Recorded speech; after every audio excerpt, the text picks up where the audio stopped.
pada motivation training yang diadakan oleh program studi pendidikan teknik informatika dan himpunan mahasiswa prodi pendidikan teknik informatika pada kali ini. Sebelumnya akan saya bacakan terlebih dahulu rundown acara kita pada pagi hari ini.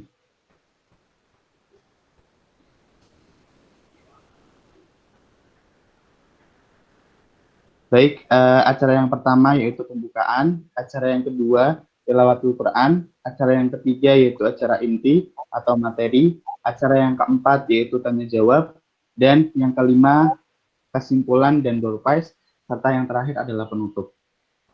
Kemudian untuk peserta, ketika nanti dalam materi sangat dibolehkan untuk bertanya, namun ketika pada saat sesi materi itu melalui slido.com. Silakan teman-teman bisa akses dengan kode 40148. Nah, teman-teman kalau misal materinya sedang berlangsung, kemudian muncul pertanyaan, silakan bisa ditanyakan di slido.com. Seperti itu ya.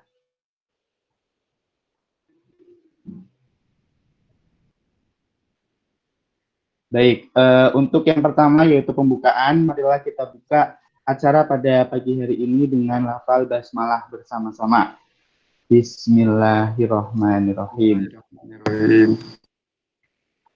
Baik teman-teman, sebelum kita melanjutkan ke acara yang kedua, yaitu pembacaan ayat suci Al-Quran, kepada saudara Agung Karuniawan, dipersilahkan.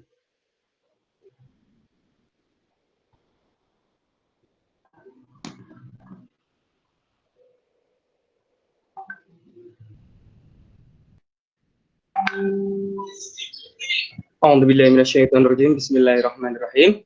Assalamualaikum warahmatullahi wabarakatuh. Waalaikumsalam warahmatullahi wabarakatuh.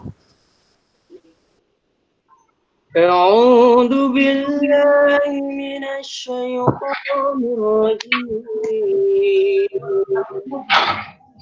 Bismillahirrahmanirrahim. Ya ayyuhalladzina amanu kutiba alaikumus siyam kama kutiba alal ladzina min qablikum la'allakum tattaqun. Ayyaman ma'dudat.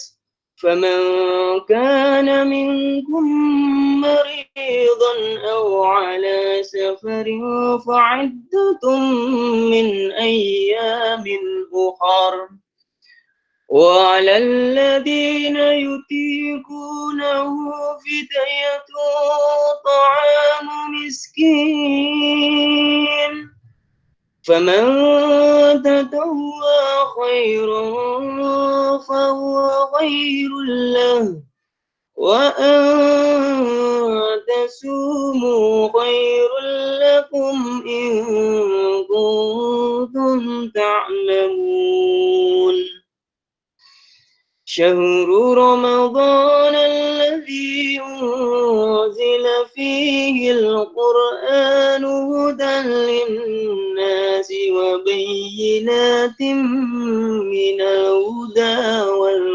والفرقان فمن شهد منكم الشهر فليصومه ومن كان مريضا أو على شفر فعدة من أيام أخر يريد الله بكم اليسر ولا يريد بكم العسر ولتكملوا العدة ولتكبروا الله على ما هداكم ولعلكم تشكرون Sadaqallahul Azim. Maha benar Allah atas segala firman-Nya. Terima kasih. Wassalamualaikum warahmatullahi wabarakatuh. Waalaikumsalam warahmatullahi wabarakatuh. Maha benar Allah dengan segala firman-Nya. Terima kasih kami sampaikan kepada Saudara Agung. Baik, teman-teman, sebelum kita menginjak ke acara selanjutnya, ini ada sedikit permintaan dari Kaprodi kita. Jadi nanti silakan teman-teman aktifkan video teman-teman. Jadi videonya jangan di lock. Oke, silakan.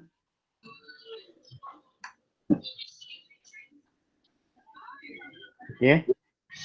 Jadi nanti teman-teman itu dihimbau untuk tersenyum sambil bergaya seperti ini, bergaya oke, ya. Nanti akan di screenshot oleh panitia. Oke teman-teman? Kah? Ya, silakan teman-teman. Seperti ini ya teman-teman ya. Seperti ini. Jadi membentuk oke. Oke. Ayo silakan. Kah? Habis kota gua begini mah. Ayo biar segera nggak kayak gini tapi kayak gini.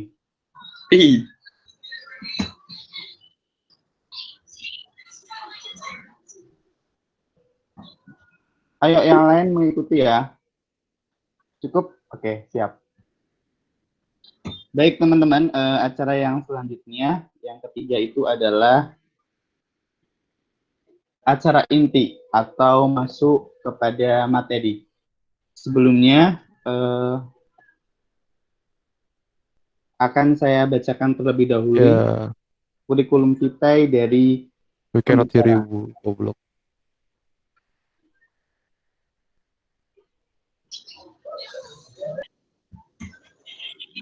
Nama Hardika Dwi Hermawan. Education, Master of Science in Informatika Technology in Education, Division of Information and Technology Studies, Faculty of Education. The ranking 2020 by subject number 3 in the world, the University of Hong Kong. Bachelor of Education in Informatic Engineering Education, 2050,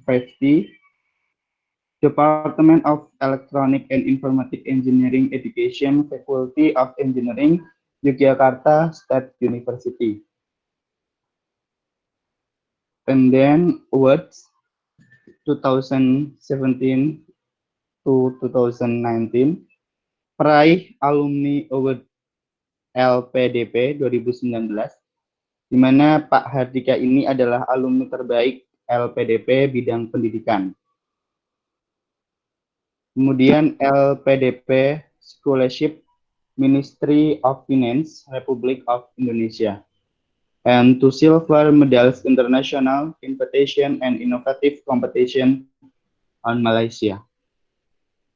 Ada banyak banget prestasi yang telah diraih oleh Pak Hardika dimulai dari tahun 2014 sampai 2015. Di antaranya juara 1 pemuda pelopor bidang ICT, juara 1 nasional lomba karya tulis ilmiah, Public Healthy Expo 7, Universitas Indonesia, juara 1 nasional festival ilmiah mahasiswa di Universitas 11 Maret, juara 1 nasional pekan ilmiah mahasiswa Universitas Halu Oleo, kemudian masih banyak lagi.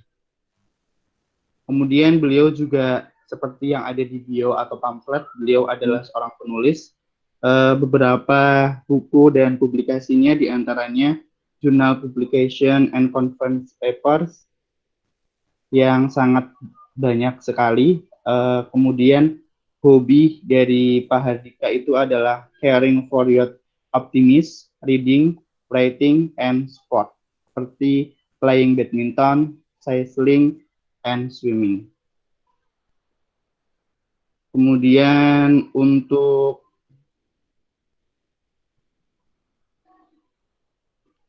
association and organization, beliau adalah founder and managing direction Desa Mind bagi teman-teman yang belum tahu Desa Mai nanti bisa tanya-tanya terkait kegiatan dan sebagainya.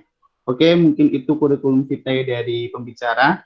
Selanjutnya kepada Bapak Herdika Dwi Hermawan, waktu kami persilahkan.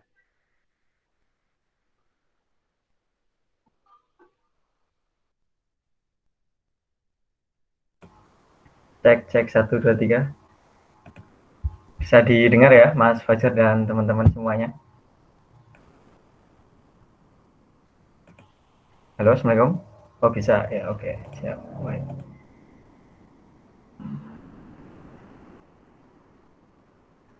Oke, Assalamualaikum warahmatullahi wabarakatuh.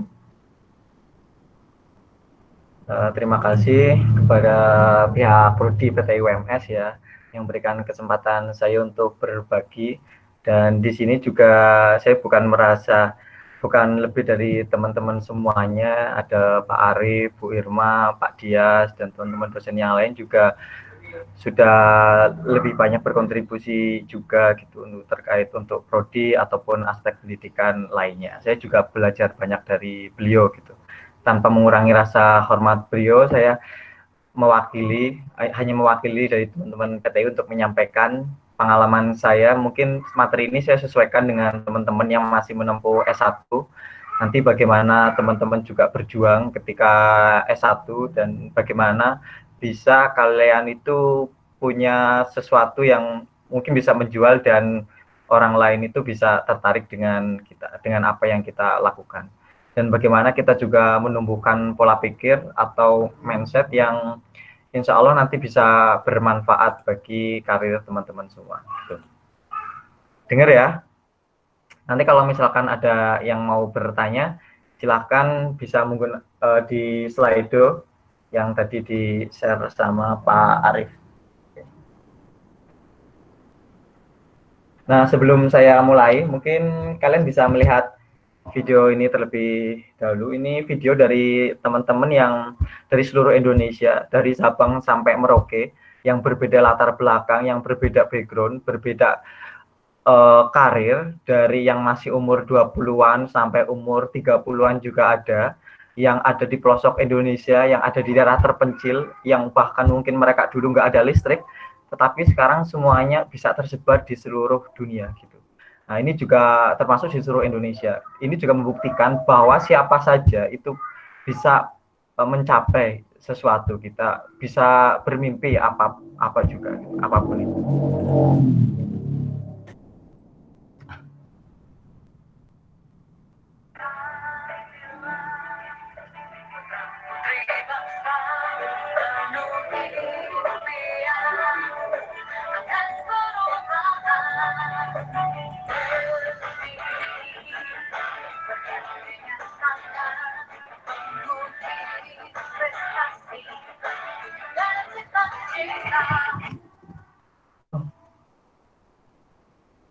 Dengeran nggak ya? Nggak denger ya Mas ya? Oke, mungkin kita skip dulu. Saya lupa. Sudah siapkan sound-nya sebenarnya. Cuma kayaknya speaker saya juga bermasalah. Tadi itu hanya gambaran sekilas sih. Dari itu kemarin teman-teman bikin video yang sudah sekolah, ada yang di Amerika, Belanda, Inggris, dan seluruh penjuru dunia termasuk Indonesia. Mereka membuat video lagu yang mereka ciptakan sendiri juga, kemudian video klip yang mereka ciptakan sendiri juga, karena kan mereka berasal dari latar belakang yang berbeda juga, ada yang dari seni musik, ada yang dari seni yang lain, ada pun yang pintar menyanyi, punya bakat bernyanyi, berbakat musik, itu mereka akhirnya membuat lagu itu gitu. Dan itu nanti teman-teman bisa akses di YouTube juga. Ya, mungkin ini tadi sudah dijelaskan ya tentang profil saya secara singkat, mungkin saya akan skip saja. Sekarang saya membersamai teman-teman di PT UMS. Terima kasih juga dari pihak PTI. Ini juga sekilas tentang perjalanan karir. Mungkin teman-teman yang saya ajar di kurikulum ataupun inovasi dan strategi, saya pernah perkenalan juga ya. Saya S1 di UNY, lulus tahun 2015 bersama Pak Dias juga. Di UNY pun beberapa membantu untuk mengajar, jadi asisten. Kemudian setelah lulus saya memang bercita-cita pengen langsung melanjutkan S2 waktu itu.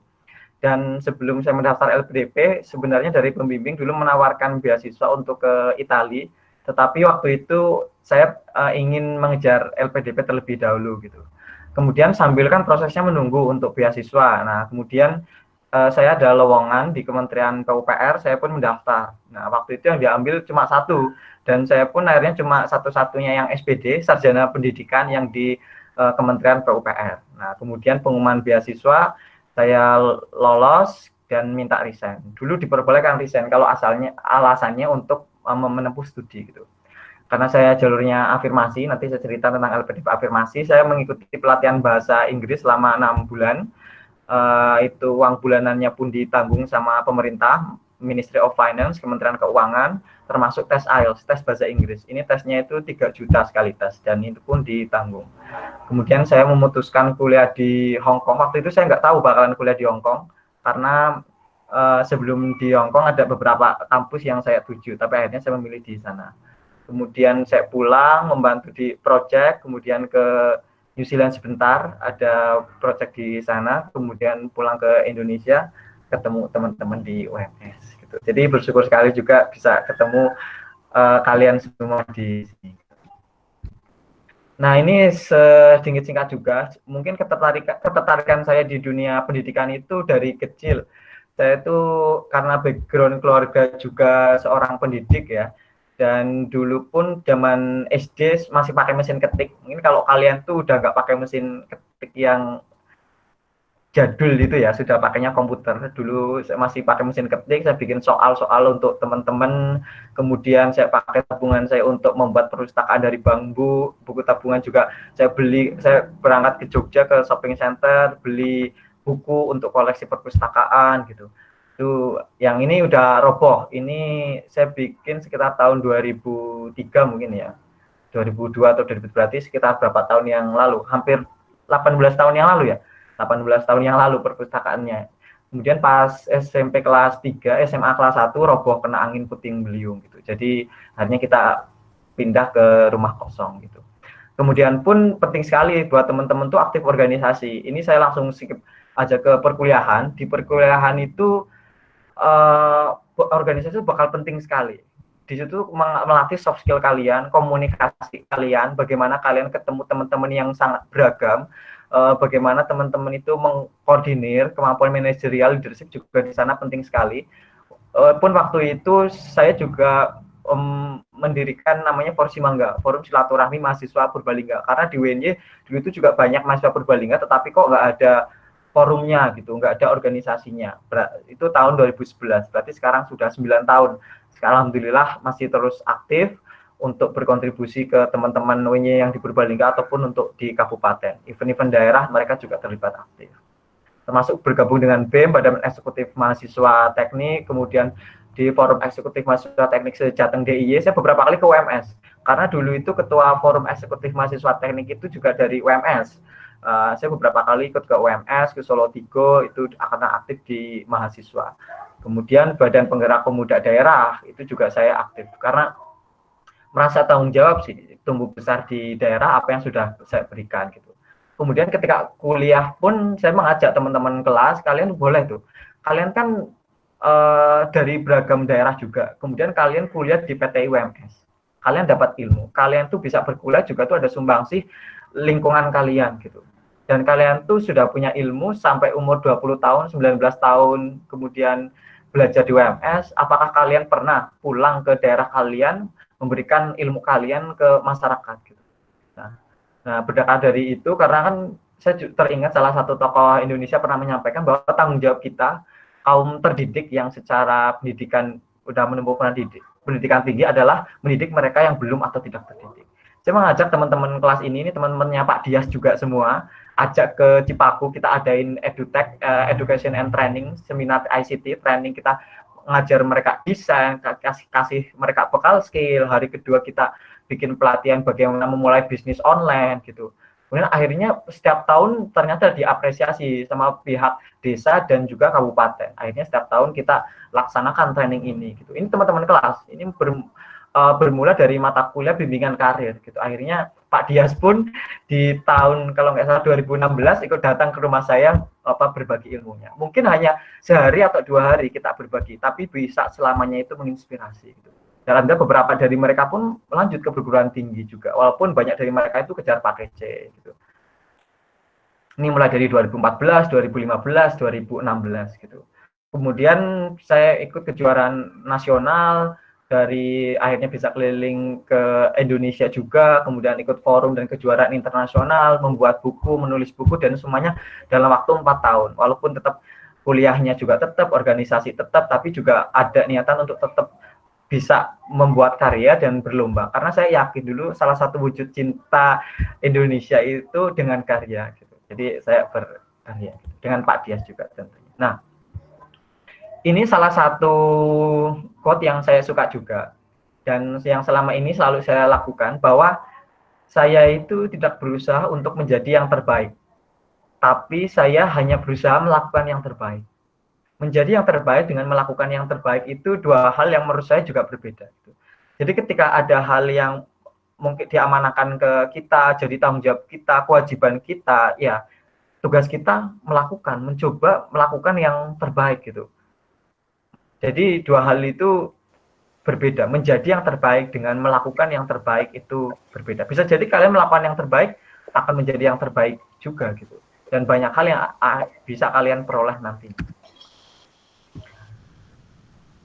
Oh, ini kebalik ya. Ini beberapa foto. Nah, saya sharing saja. Ini beberapa foto dari ini sebenarnya teman baik saya yang dari Jepang. Kemudian ini ketika di Korea, yang saya ketemu mereka masih SMA dulu di Jogja. Kemudian lanjut di Seoul National University, ada yang teman dari Turkmenistan lanjut di Korea juga, beasiswa S1 di Korea. Kemudian ini forum di SNU, kemudian di New Zealand, dan gak usah khawatir. Di luar negeri, Muslim itu kan Islam itu agama Islam terbesar ketiga di dunia. Kedua di dunia. Dan pasti setiap negara itu banyak teman-teman Muslimnya. Ini saya bersama Muslim Student Association, kita hiking bareng juga ke puncak bukit, kemudian kita berbagi juga mengenalkan what is Islam gitu ke teman-teman di sana. Karena di luar negeri itu banyak teman-teman yang ateis dan agnostik. Agnostik itu mereka percaya Tuhan tapi nggak percaya agama. Nah, itu jadi ladang dakwah juga. Teman-teman yang punya basic yang dari PT UMS, kampus yang religi juga dan berdasarkan dari Islam, kalian juga nanti bisa menjadi agen-agen dakwah juga di sana. Bahkan teman saya itu impress sekali ketika tahu saya Muslim, kemudian ada azan yang dulunya takut sama Islam, sekarang jadi enggak, jadi sahabat baik. Mereka kagum, ternyata Islam seperti ini. Jadi itu hal yang mungkin nggak bisa kita dapatkan di Indonesia juga. Dan saya yakin kalian semua itu bisa lebih baik juga dari saya. You can do better. Karena dulu saya juga nggak bisa bahasa Inggris. Sama sekali nggak bisa. Jauh sekali bahasa Inggris saya. Masuk UNY aja TOEFL 400. Saya dulu nggak tahu have itu apa. Dan bahasa Inggris adalah bahasa yang saya paling benci ketika SMA gitu. Tetapi akhirnya lambat laun di perkuliahan saya mencoba mencintai apa yang saya benci. Saya terima, saya belajar karena banyak impian, banyak hal yang harus saya capai dengan menguasai bahasa. Gitu. Termasuk bahasa Inggris. Nah, kemudian belajar konsisten, terus sering praktek, cari teman dari Instagram, dari Facebook, saya chat satu persatu, dan sampai sekarang masih berteman, sudah sampai mau 1 dekade ya berteman sama mereka. Ada yang sudah bekerja, ada yang punya anak, dan saya memanfaatkan media sosial itu ya untuk belajar pakai bahasa Inggris juga. Nah ini ternyata saya baru diingatkan sama Facebook. Ternyata kemarin tanggal 15 Mei, sekarang kan 16, saya itu pertama ini yang memacu saya juga ingin keluar negeri. Setelah saya gagal student exchange, wawancara karena bahasa Inggris, PPL keluar negeri gagal juga karena wawancara bahasa Inggris. Kemudian dulu pihak Prodi menawarkan untuk jadi LO event internasional. Ini sama Pak Dias. Ini ada Pak Dias di sini. Dan ini para rektor-rektor, wakil rektor dari luar negeri kita dampingi gitu. Wah, itu bahasa Inggris saya itu bahasa Inggris bahasa tubuh, benar bingung sekali. Cuma mereka ngerti dan kita kayak berusaha juga memahami mereka karena kadang pas tahap itu masih kayak prinsipnya tuh salah paham, kayak salah ngomong bahasa Inggrisnya, tapi yang penting mereka paham gitu. Mereka paham apa maksud kita. Dan di situ kayak menemukan energi baru bahwa mereka itu selalu kayak mendongkrak dan mendukung kita. Ngapa ini kamu tuh sudah berani sekali. Saya yakin kamu itu nanti bakalan bisa pergi ke luar negeri gitu. Ini salah satunya ini Miss Yupayo Daron, dia wakil rektor bidang hubungan internasional dari Thailand yang bilang ke saya yakin kamu tuh nanti bakalan bisa ke luar negeri gitu. Dia bilang seperti itu, kayak waktu itu ya akhirnya pertama kali saya kemana? Saya pergi ke negaranya, saya pergi ke tempat Miss Yupayo Daron ini di Thailand, dan dia tuh menawarkan kerjasama. Kalau kamu tuh pengen di kampus saya action atau apa, silahkan bilang aja, nanti saya bantu. Nah, jadi teman-teman kalau ada kesempatan apapun di luar event-event internasional atau nasional, coba ikuti aja gitu. Coba ikuti, insya Allah banyak peluang yang akhirnya kalian dapat, dan orang-orangnya itu selalu kayak mendukung, support gitu, sportif sekali. Nah, saya juga pengen tanya pas awal kuliah ini sekarang, kamu sudah punya mimpi belum sih gitu? What's your dream gitu? Apa mimpi kalian? Tulis mimpi kalian. Saya tulis juga satu persatu dulu ketika awal perkuliahan. Saya ingin membanggakan orang tua, karena selama ini kita berkuliah, yang bayar kuliah, kemudian sampai SMA itu siapa? Orang tua. Gitu. Kalian coba resapi, lihat orang tua kalian ketika tidur, bapak ibu kalian ketika tidur, lihat wajah mereka gitu. Lihat tatapan matanya gitu, lihat mereka gitu.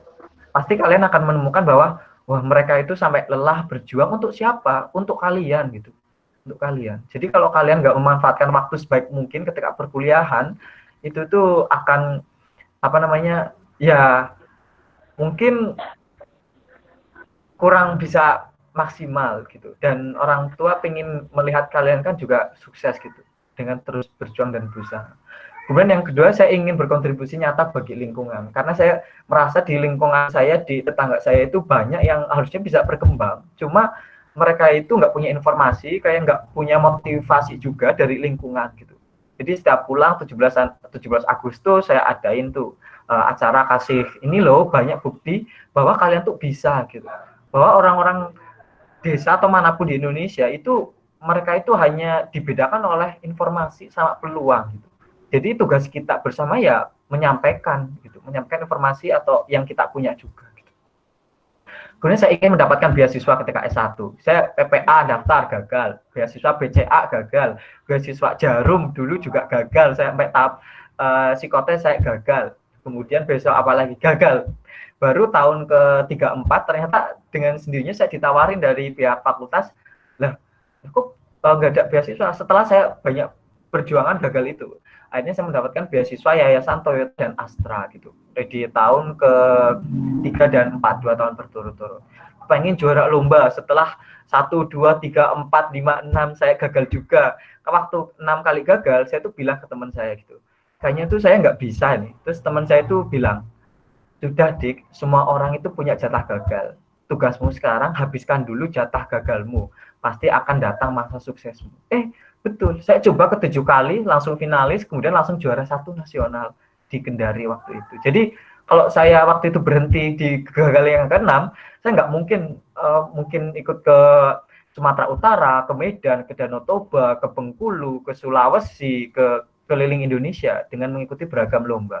Karena waktu itu saya menghabiskan dulu jatah gagal. Setelah kita tahu, ternyata kayaknya kunci sukses bisa menang itu seperti ini gitu. Jadi kalian tuh harus terus berjuang juga. Menjadi pembicara. Dulu tuh saya juga tipe yang kayak malu ya kalau ngomong di depan umum. Tapi saya tuh pengen ngomong. Dan ini tuh salah satu hal yang dulu tuh saya impikan juga. Bisa ngomong di depan, dan salah satu triggernya adalah ketika dulu saya juara 1 di Medan, dan tiba-tiba saya suruh ngasih speech atau pidato di depan 3.000 peserta, wakil rektor dan asosiasi di Sumatera Utara dulu. Dan itu saya nggak bekal apapunnya, nggak pernah ngomong di depan umum. Jadi saya itu ngomong apa adanya dengan bahasa saya yang logatnya Jawa itu di sana. Dan ternyata ya ketika saya menyampaikan itu, mungkin kita nggak tahu di titik mana kita tuh menginspirasi orang lain. Jadi tugas saya ya menyampaikan apa yang ingin saya sampaikan sebaik mungkin gitu. Itu salah satu. Aktif organisasi. Tetap organisasi itu bekal yang penting sekali. Akan beda sekali nanti di dunia kerja, mana di kantor, di perusahaan yang dulu aktif berorganisasi atau enggak gitu. ingin keliling Indonesia. Karena dulu ketika SMA, masa saya SD, SMP, SMA itu cuma di Purbalingga. Ke luar Jawa itu cuma ke Bali. Saya tuh pengen lihat Indonesia itu seperti apa, di Papua seperti apa, di Nusa Tenggara seperti apa. Itu saya pengen keliling Indonesia gitu. Dengan salah satunya dengan apa? Dengan mengikuti beragam kegiatan. Gitu. Pergi ke luar negeri sebelum lulus, saya catat. Kemudian saya itu sama teman kelas saya itu kayak dulu pengen punya tabungan. Men, sebelum lulus harus ke luar negeri dulu kayak gitu. Berusaha sebaik mungkin. Kalau impian kita kuat, insya Allah yang kita lakukan itu ternyata mengarah ke sana. Pengen juga lulus dengan predikat cum laude, karena kan tetap ya tugas sebagai mahasiswa saya pengen juga target ketika lulus juga pengen cum laude. Juga orang tua kan juga pengen juga gitu, nilainya tetap bagus walaupun aktif organisasi. Tetap pengen lulus tepat waktu, kemudian ingin mendapatkan beasiswa ke luar negeri. Alhamdulillah ternyata dengan saya berusaha semaksimal mungkin, sebaik mungkin memanfaatkan waktu 24 jam itu sebaik mungkin, impian semuanya itu bisa tercapai satu persatu. Kecuali nomor 12, saya tuh pengen sekali donor darah. Tetapi ternyata sampai lulus berat badan itu nggak nyampe 53 kg. Ini impian yang sampai lulus kemudian S2 pun belum tercapai. Jadi kalian tuh boleh bermimpi setinggi mungkin gitu. Kalaupun kalian nggak nyampe ke langit ke-7, pasti mungkin kalian sudah bisa ke langit ke-6. Banyak hal yang bisa kalian syukuri juga gitu. Hal yang bisa kalian pelajari juga di sini. Mimpi sebesar mungkin, sebaik mungkin, berusaha sebaik mungkin. Gitu. Banyak hal yang akan kalian peroleh kok gitu. Ini. Akhirnya satu persatu walaupun dulu gagal ikut beasiswa, kemudian lulus daftar LPDP, berhasil dan nggak menyangka juga bisa mengajak orang tua pertama kali keluar negeri, pertama kali naik pesawat. Jadi satu-satunya orang tua atau ibu saya yang menggunakan rudung waktu itu, hanya ibu saya. Dan dia bapak ibu pun nggak bisa bahasa Inggris di sana, nggak bisa bahasa Kantonis, orang Hongkong pakai Kantonis, nggak bisa bahasa China. Dan di situ kayak ketika saya maju di depan panggung dan melihat raut wajah bapak ibu saya itu kayak the peak of happiness, kayak puncak bahagia gitu. Kayak saya tuh nggak pernah kebayang wisuda di luar negeri dengan orang tua bapak ibu. Dan ya sampai sekarang pun karena siapa? Karena mereka, doa-doa mereka gitu. Kalian tuh sampai kuliah, bisa kuliah kayak ini karena apa? Karena doa-doa dan usaha mereka juga. Jangan pernah lupakan mereka. Salah satu motivasi terbesar ya siapa? Orang tua gitu. Nah, mulai di situ yang dulunya nggak boleh keluar kuliah di luar negeri jadi lebih terbuka bapak ibu gitu. Baru nyampe Hongkong pun ibu tuh, oh, Kak, apa kok temenan ki? Aku ki nggak ngimpi lagi di Hongkong gitu. Ya Allah mah nggak mimpi, ini tuh nyata gitu. Jadi itu kayak mimpi bagi orang tua gitu. Itu saya juga bersyukur sekali gitu. Jadi kalian ya itu lakukan yang terbaik. Saya yakin kalau impian kalian besar akan nyampe ke sana. Nah, ini juga salah satu. Saya nggak pernah menyangka menjadi salah satu mendapatkan alumni award LPDP karena ya alumni LPDP kan tersebar di seluruh dunia, di Indonesia juga. Ada yang dari MIT, Harvard, di US, di UK, dan itu kuliah S2-nya hanya 1 tahun. Saya dulu nggak berharap mendapatkan penghargaan ini karena dengan kondisi saya di Hong Kong satu-satunya award di LPDP di Hong Kong U, kemudian saya tinggal di kamar 2x1 yang kanan kirinya itu para pekerja malam, PSK di sana, itu hal yang nggak pernah saya bayangkan dulu sih. Kemudian saya harus nginep tinggal di toilet kasino, tempat judi salah satu terbesar di dunia, itu hal yang nggak saya banyak ceritakan. Banyak sekali perjuangannya di sana gitu. Pokoknya banyak sekali. Dan tapi dengan itu saya itu menerima kemudian apa yang bisa saya lakukan, yang bisa saya kembangkan. Sebanyak waktu di kampus, karena kampus kan 24 jam, fasilitasnya juga bagus. Saya menulis, kemudian saya aktif mencari kegiatan yang bisa lebih produktif. Karena nggak ada teman, saya gabung ke komunitas badminton. Saya gabung tuh nggak kenal, pede-pede aja gabung. Karena apa yang bisa menyatukan? Apa olahraga juga bisa menyatukan. Suka hiking, saya pergi ke pulau, di Hongkong juga banyak pulau sendirian gitu, mencari teman, mencari sahabat di sana gitu. Banyak hal perjalanan itu kita peroleh. Nggak takut, selalu ada orang baik dimanapun, selalu di belahan dunia manapun selalu ada orang baik. Ini juga hal yang nggak pernah saya bayangkan. Saya dulu nggak tahu apa itu New Zealand. Ternyata ada negara secantik itu juga. Ada negara yang maju dengan banyak peternakannya dombanya. Manusia sebagai minoritas, domba itu sebagai mayoritas. Karena di New Zealand itu hanya 4 juta penduduknya, manusianya 4 sampai 5 juta. Dombanya sampai 35 juta. Nah, ini salah satu yang bakal penting untuk kalian juga. Maaf. Yang namanya fixed mindset sama grow mindset. Yang dulu saya punya ketika SMP atau SMA mungkin banyak lebih ke fixed mindset. Saya juga melihat banyak mahasiswa juga masih punyanya itu fixed mindset. Fixed mindset itu tuh kalian merasa bahwa karena setiap orang tuh sudah terlahir berbeda, kemudian dia tuh nggak bisa berkembang. Saya tuh nggak pinter, jadi ya saya berusaha apapun ya tetap bodoh gitu. Dia berusaha apapun tetap nggak bisa sukses. Dia tuh lebih pinter. Dan karena guru pun dulu ketika di sekolah entah SD atau SMP sering mengkotak-kotakan dia yang pinter, dia yang nggak pinter gitu. Itu tuh membuat kadang kayak oh iya aku tuh nggak pinter, ya nggak mungkin bisa kayak dia gitu. Jadi yang harusnya kalian juga tonjolkan itu kerja keras, hard work. Kerja keras seorang siswa itu akan lebih mengantarkan long term sukses yang jangka panjang itu ada di apa? Ada di kerja keras gitu.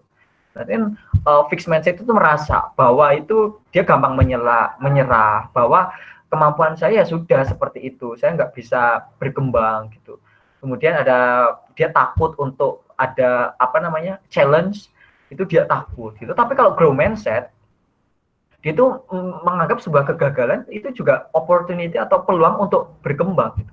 Nggak apa, oh gagal, mungkin karena usaha saya kurang maksimal, oh saya kurang kurang di bagian ini, saya harus berusaha, berarti besok ya harus berusaha lebih gitu.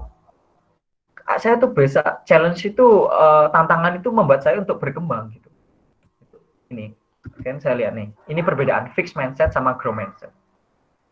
Jadi setelah kalau fixed mindset kalian sudah merasa udah aku tuh kayak gini, nggak mungkin bisa berkembang lebih gitu, itu fixed mindset. Tapi kalau grow mindset semuanya itu berasal dari apa? Hard work, kerja keras, semua itu bisa diimprove, dikuatkan. Ketika ada challenge, fixed mindset itu sesuatu harus dihindari, berarti aku harus menghindarinya. Tapi kalau grow mindset berarti sesuatu itu untuk yang kamu berarti harus berusaha untuk gigih. Kalau misalkan dikasih tugas kamu nggak bisa, berarti aku harus berusaha lebih gigih lagi gitu. Kalau itu grow mindset. Tapi kalau fixed mindset, aduh udahlah menyerah, ini udah susah, kayaknya nggak bisa. Itu fixed mindset. Gitu. Effortnya tuh ini. Kemudian feedback. Kemudian setback-nya kalau kalian grow mindset itu ya sebagai kayak wake up call, kayak panggilan untuk berarti besoknya kamu tuh harus berjuang lebih lagi gitu. Intinya kalian harus merasa kurang, harus belajar lagi, berusaha lagi, lebih baik lagi, beli lagi. Tapi kalau fixed mindset kalian sering menyalahkan orang lain gitu daripada introspeksi diri sendiri. Ini. Jadi kalian harus punya namanya grow mindset. Karena ini grow mindset itu intelligence and talent can be developed and grow. Ilmu, wawasan, kecerdasan, dan talent itu bisa dikembangkan, bisa didevelop, bisa ditumbuhkan gitu. Tapi kalau fixed mindset, itu tuh udah emang dari lahir gitu. Jadi kalian nggak berusaha berkembang. Jadi saya harap kalian semua itu punya namanya grow mindset. Nggak peduli kalian tuh dari kampus manapun. Saya tuh sedih ketika kalian tuh bilang, Pak saya kan cuma dari PTS, PTN, nggak ada yang bedakan kalian sendiri. Bahkan teman-teman yang dari UI, misalkan kalau dia nggak punya namanya grow mindset dan dia nggak manfaatkan talentnya dia akan kalah kok sama kalian. Bahkan teman-teman saya LPDP yang keterima ke luar negeri, pengayaan bahasa bareng dengan saya, itu hanya satu yang dari UI, yang dari UGM waktu itu nggak ada, dan dari ITB pun nggak ada. Ya, mereka juga punya talent yang bagus, dan ketika mereka berkembang juga akan bagus juga. Talent didukung dengan grow mindset itu akan lebih bagus juga dengan dukung dengan hard work gitu. Tapi juga banyak teman-teman saya itu dari kampus yang mungkin kalian belum dengar, Universitas Darmas Indonesia, lulusan pertama akreditasi masih C. Dia juga bisa kuliah di kampus, salah satu kampus terbaik di dunia. Banyak sekali, dari IAIN Padang. Kemudian dari kampus banyak yang saya juga dulu nggak tahu, mereka bisa. Karena apa? Mereka itu punya kemampuan untuk berjuang, punya kerja keras. Yang saya lihat adalah mereka adalah orang-orang yang juga kerja keras dan ingin memberikan impact gitu. Nah, ini salah satu penelitian sih, kita agak lebih dalam sedikit. Jadi ini studi dari Praise for Intelligence can undermine children's motivation and performance. Jadi kita itu kayak memberikan praise atau pujian kayak ke anak yang pintar atau enggak, itu tuh juga akan berdampak ternyata performance sama motivasinya itu berbeda ketika pujiannya itu berbeda. Misalkan kalian memberikan pujian, oh, wah kamu pinter ya, pinter. Dengan yang satunya pujiannya adalah, wah, yo terus apa namanya, kamu berjuangnya luar biasa. Satunya itu yang studi 3, itu memberikan praise, itu dia yang berjuang lebih gitu. Dengan memberikan bahwa hard work itu menekankan bahwa kerja itu, wah, memberikan praise terhadap kerja keras. Yang satunya memberikan praise terhadap orang yang pinter gitu. Wah, kamu pinter ya gitu. Ternyata ketika diberikan trial sampai 3 kali, ketika kita memberi taunya bahwa oh kamu pinter ya, kamu pasti nanti bisa kayak gitu misalkan, dia ternyata di uji coba ketiga, trial ketiga hanya sampai poin di sini gitu. Tapi yang kita memberikan pujiannya, praise-nya itu hard work-nya, kerja kerasnya, mendukung dia untuk berjuang, walaupun banyak obstacle atau problems, dia akan terus berjuang dan naik gitu. Karena dia yakin, oh iya, berjuang ternyata bisa, berjuang ternyata bisa gitu. Jadi dia akan terus naik di sini gitu. Effort-nya, effort price. Nah ini, total price, intelligent price. Nah, ternyata intelligent price itu akan menurunkan nih. Turun trial ketiga itu turun sekali. Tapi ketika effort price, effortnya yang kita hargai, dia akan terus naik, membawa ke long term sukses di sini. Nah, karena apa? Hard work, kerja keras akan mengalahkan talents ketika talents itu gagal bekerja gitu. Gagal untuk work hard gitu. Jadi tugas kalian itu bekerja keras gitu. Nah, mungkin kalau ada pertanyaan tadi ya bisa kalian buka stelonya. Nah. Kemudian, nah ini saya skip aja karena videonya nggak ada suara ya.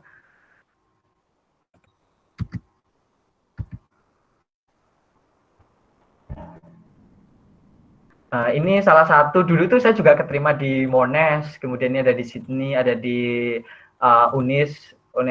Ulsan. UNIS itu Ulsan National Institute of Science and Technology, kemudian di Auckland, di Jepang. Itu mungkin bagi sebagian orang pergi ke tempat itu tuh mudah. Tapi bagi saya itu semuanya membutuhkan perjuangan gitu. Perjuangan nabung, perjuangan ikut sana sini gitu. Dan dulu hal yang nggak pernah saya impikan juga itu bisa ke sana gitu. Ini gambaran kampus saya di Hong Kong. Jadi fasilitasnya itu luar biasa juga, dukungannya 24 jam non-stop. Kalian naruh laptop pun nggak bakalan hilang, HP pun nggak bakalan hilang. Istirahat siang mau sholat juga boleh di situ. Kemudian refill minuman juga ada di kampus gitu, nggak usah kesulitan. Oh ini ketika winter ya, salju. Jadi ini life experience sih. Kenapa kayak selain saya ingin mengembangkan ilmu saya, juga banyak life experience yang nggak mungkin kita dapatkan ketika di Indonesia. Dengan culture akademik yang berbeda, dengan teman-teman yang beragam budayanya, dengan teman-teman yang kondisi musimnya mungkin juga berbeda dengan Indonesia, itu hal yang nggak bisa didapat kalau kuliah di Indonesia juga. Ini teman dari Glasgow, dari ini sahabat baik ketika dari dia pas SMA, ini tadi neneknya teman saya yang dari Jepang, saya tinggal di rumahnya. Karena dulu katanya, Dika kamu tuh pengen ke Jepang, suka Naruto gitu, suka One Punch Man, kamu ke Jepang lah, nanti nginep di rumah nenek saya masih kayak rumahnya Nobita gitu. Ya bener, aku ke Jepang, diajak nginep di rumahnya gitu. Itu pengalaman yang luar biasa juga. Kemudian ini teman-teman LPDP. Nah, ini kita lihat Indonesia gitu.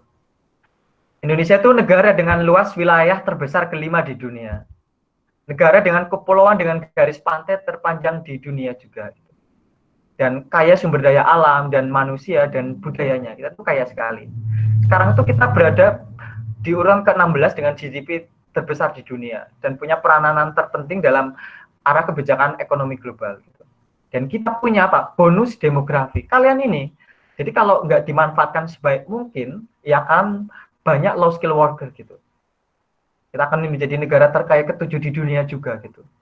Dan kita butuh apa? Kalian kalian tuh terus berjuang dan menjadi profesional dan calon pemimpin nanti yang menggerakkan juga gitu. Nah, ini beasiswa LPDP sih, beasiswanya Bu Irma, Pak Dias, dan juga saya gitu, yang memberikan kesempatan kalian untuk berkuliah di kampus-kampus di dalam negeri ataupun di luar negeri.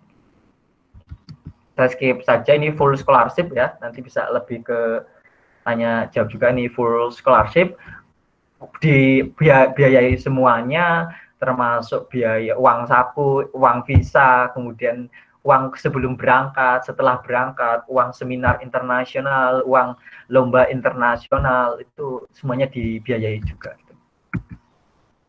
Apakah mungkin gitu? Sangat mungkin gitu. Nah, oh ini balik lagi. Nah, dulu tuh saya punya juga salah satu pengen lah menantang diri sendiri bahwa kuliah lancar, organisasi oke, prestasi ya, itu pengen. Kuliah lancar ya, tanggung jawab saya sebagai mahasiswa, kuliah harus lancar juga. Organisasi juga harus untuk melatih soft skill, prestasi juga harus. Ternyata bisa juga gitu, bisa tetap kumlot, bisa lulus tepat waktu gitu. Kemudian organisasi juga ikut, jadi wakil ketua FEMAT CDI Jateng, kepala departemen di BEM juga, jadi founder Fosimo, dan organisasi lainnya, Badan Penggerak Pemuda Daerah, ikut lebih dari 40-50 kegiatan nasional internasional, 6 kali event internasional, bisa sampai 7 kali juara 1 nasional. Yang lain juga ada sama Pak Dias, juara harapan di Sumatera, Sulawesi Tenggara. Itu bentuk apresiasi juga dan bentuk kontribusi juga. Ternyata bisa. Dan teman saya yang di UI menantang, bisa nggak sih bisa startup yang bagus juga gitu. Bisnis, kuliah lancar, organisasi oke, prestasi yes, bisnis jaya gitu. Dia bisa, ternyata bisa keliling apa dari bisnis sebelum dia lulus. Itu juga bisa ternyata. Ini penerima LPDP, kalau kalian tahu Tasya Kamila, kemudian Gita Gutawa, Maudi Ayunda, itu juga penerima beasiswa LPDP. Jadi dari kalangan artis, dari kalangan kita yang mungkin sering di pasar, ini pun bisa sama, punya peluang yang sama. Dan sebelum saya ke Hong Kong, saya dapat kampus di beberapa kampus ini, di Monash, Birmingham. Pak Dias juga dulu pernah diterima di Birmingham, di 20, di Mahidol Uni di Thailand, Glasgow, Bristol, dan ternyata mendaftar kampus di luar negeri, S2 di luar negeri itu tidak sesusah yang kita bayangkan. Susah karena apa? Susah karena kita nggak tahu gitu. Susah karena kita nggak tahu dan belum mencoba gitu. Mencoba dulu, nanti kita bakalan tahu. Cari informasi, saya pun kepo di internet itu sering sekali nyari kampus-kampus, ada beasiswa apa di internet. Internet itu sudah terbuka sekali dan itu bisa ladang kita untuk menggali informasi gitu. Ini berkas yang kalian siapkan, foto pasti kalian bisa, CV kalian bisa, degree, sertifikat, ijazah, transkrip nilai pasti kalian dapat setelah lulus. Paspor bisa dibikin 3-4 hari selesai, 350.000. Recommendation letter bisa dibuat juga, motivation letter bisa. Nah, kadang tantangan kalian di bahasa, misal kalau saya sendiri bahasa butuh perjuangan lebih juga ya, kalian harus berjuang juga. Yang lain 1-6 bisa diupayakan. Untuk memperbagus CV portofolio ya kalian aktif organisasi, aktif, nilai kalian juga harus berjuang juga di bagus bahasa. Ini berkasnya hanya 7 ini bisa diterima kampus luar negeri. Ini sedikit tentang kampus saya. Ini fasilitas di dalamnya lebih dari 60% juga tenaga pendidiknya itu dari luar Hong Kong, non lokal, internasional. Dan teman-temannya juga banyak juga dari luar negeri, lebih dari 55%. Ada olahraga, fasilitas olahraga juga gratis, kolam renang internasional juga gratis. Kemudian ada olahraga Quidditch, olahraganya Harry Potter juga ada di sana. Itu. Ini bangunan kampusnya, main building. Ini kampusnya. Kalau kalian tahu film-film kayak Transformer itu kan juga syutingnya di Hong Kong ya. Nah, ini kenapa saya kuliah di sana dan nggak jadi mengambil di Monash atau Birmingham. Karena dulu kan saya melihat mana Faculty of Education yang bagus juga. Dulu tuh saya mengelis kampus-kampus mana yang saya daftar, dari ranking itu, dari yang terbawah saya daftar, diterima, kedua, ketiga diterima, terus saya nyoba kampus-kampus yang grade-nya lebih bagus juga. Saya daftar, ternyata bisa lolos gitu. Bisa lolos juga gitu. Informasi bagi kalian bahwa beasiswa itu banyak sekali. Beasiswa S1, kalau kalian sedang S1 sekarang kan ada beasiswa unggulan. Yang masih semester 2 ya silakan mendaftar beasiswa unggulan, cari tahu nanti ada Gen BI, beasiswa Bank Indonesia, banyak sekali. Kalian silakan. Seringlah cari info, manfaatkan internet sebaik mungkin. Di era-era kan work from home itu, jadi kalian tuh bisa belajar skill baru, mencari informasi baru, itu bisa. Ini beasiswa. Di New Zealand ada khusus kita yang dari ASEAN. Teman saya sama teman Pak Dias yang S1 di UNY pun dapat beasiswa S2 di University of Auckland dengan beasiswa Asian Scholarship. Teman saya juga ini AAS di Australia juga ada. Adik kelas saya di SMA di Eropa baru saja diterima juga Erasmus Mundus. Di Jerman juga ada. Fulbright di US, Chevening di UK, Eiffel, banyak sekali nih. Di Jepang, di China, di Turki, di Thailand. Setiap negara pasti ada beasiswa gitu. Setiap kampus yang ingin international student pasti mereka menyediakan beasiswa untuk international student, termasuk untuk di Rusia. Bahkan di kampus saya di Hong Kong U itu beasiswa itu ada ratusan gitu, ada ratusan, banyak sekali yang bisa diambil juga. Tinggal kalian tuh sering menggali informasi. Informasi itu udah tersedia, udah banyak. Dengan kalian tuh berjuang ya mencari informasi dan mencoba berusaha di situ. Mencoba, nggak usah takut gagal. Masih S1 itu harus banyak eksplor diri. Ketika kalian lulus, kalian nanti akan kesusahan eksplor diri. Karena berbeda.